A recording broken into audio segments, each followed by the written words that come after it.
കട്ടപ്പന പുതിയ ബസ് സ്റ്റാൻഡിലെ വെള്ളക്കെട്ടിൽ ചൂണ്ടയിട്ട് വ്യാപാരി വ്യവസായി സമിതിയുടെ പ്രതിഷേധം. ഇവിടെയുള്ള ഗട്ടറുകൾക്കും വെള്ളക്കെട്ടിനും പരിഹാരം കാണാത്ത നഗരസഭാ നടപടിയിൽ പ്രതിഷേധിച്ചാണ് വ്യാപാരികളുടെ വ്യത്യസ്തമായ സമരം. മഴ പെയ്താലുടൻ തന്നെ കട്ടപ്പന പുതിയ ബസ് സ്റ്റാൻഡിൽ വെള്ളക്കെട്ട് രൂപപ്പെടുന്നത് പതിവാണ്. ഇടച്ചേരി റൂട്ടിൽ നിന്നും ബസ് സ്റ്റാൻഡിലേക്ക് എത്തുന്ന ഭാഗത്ത് ഗട്ടറുകളും നിരവധിയാണ്. വ്യാഴാഴ്ചയും വെള്ളിയാഴ്ചയുമായി പെയ്ത കനത്ത മഴയിൽ ഗട്ടറുകളിൽ വെള്ളം നിറഞ്ഞ വലിയ വെള്ളക്കെട്ടാണ് ഇവിടെ രൂപപ്പെട്ടിരിക്കുന്നത്.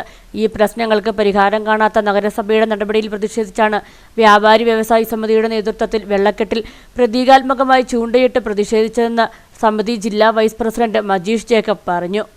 ജലസംഭരണികൾ ഉണ്ടാക്കി അതിൽ മത്സ്യകൃഷി നടത്താനുള്ള രീതിയിൽ കട്ടപ്പന നഗരസഭ ഇവിടുത്തെ വ്യാപാരികൾക്കും പൊതുജനങ്ങൾക്കും നൽകിയിരിക്കുന്ന ഈ സഹായത്തിന് അങ്ങേയറ്റം വ്യാപാരി വ്യവസായി സമിതി കടപ്പെട്ടിരിക്കുകയാണ്.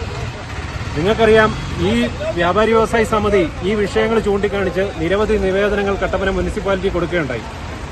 ഈ റോഡിന്റെ അവസ്ഥകൾ അത് അടിയന്തരമായിട്ട് അത് പരിഹരിക്കണമെന്ന പരാതികൾ കൊടുക്കുകയും ഞങ്ങൾ വിവിധ സമരങ്ങൾ നടത്തുകയുണ്ടായി. എന്നാൽ ഇവർ മൗനം പാലിക്കുകയും നാളിതുവരെ ഇതിന് യാതൊരുവിധ നടപടികളും സ്വീകരിക്കാതെ തെറ്റിദ്ധാരണ വരുത്തുന്ന കുറച്ച് മെസ്സേജുകൾ മാത്രം കൊടുക്കുക എന്നുള്ളതാണ് കട്ടപ്പന നഗരസഭയുടെ നിലപാട്. കട്ടപ്പന നഗരസഭ വൈസ് ചെയർമാൻ പറഞ്ഞത്, ഞങ്ങൾക്ക് ഇവിടെ ഫണ്ടില്ല, ഇവിടെ വരുന്ന വരുമാനങ്ങൾ പകുതിയിലധികം ഞങ്ങൾ കോടതി വ്യവഹാരങ്ങൾ നടത്തുവാൻ വേണ്ടിയാണ് ചെലവഴിക്കുന്നതെന്നാണ് പറഞ്ഞത്. അപ്പോൾ ഈ വ്യവഹാരങ്ങൾ നടത്തേണ്ട വരുന്നത് ഇതുപോലുള്ള നടപടിക്രമങ്ങളാണ് കട്ടപ്പന നഗരസഭയുടെ ഭാഗത്തുനിന്നുണ്ടാകുന്നത്. അതുകൊണ്ടാണ് കോടതി വ്യവഹാരങ്ങൾ നേരിടേണ്ടതായിട്ട് വരുന്നത്.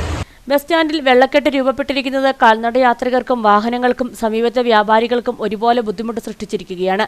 നഗരസഭ അടിയന്തരമായി ഇടപെട്ട പ്രശ്നത്തിന് ശാശ്വത പരിഹാരം കണ്ടില്ലെങ്കിൽ ജനങ്ങളെ അണിനിരത്തി ശക്തമായ സമരം ആരംഭിക്കുമെന്നും വ്യാപാരി വ്യവസായി സമിതി നേതാക്കൾ മുന്നറിയിപ്പ് നൽകി.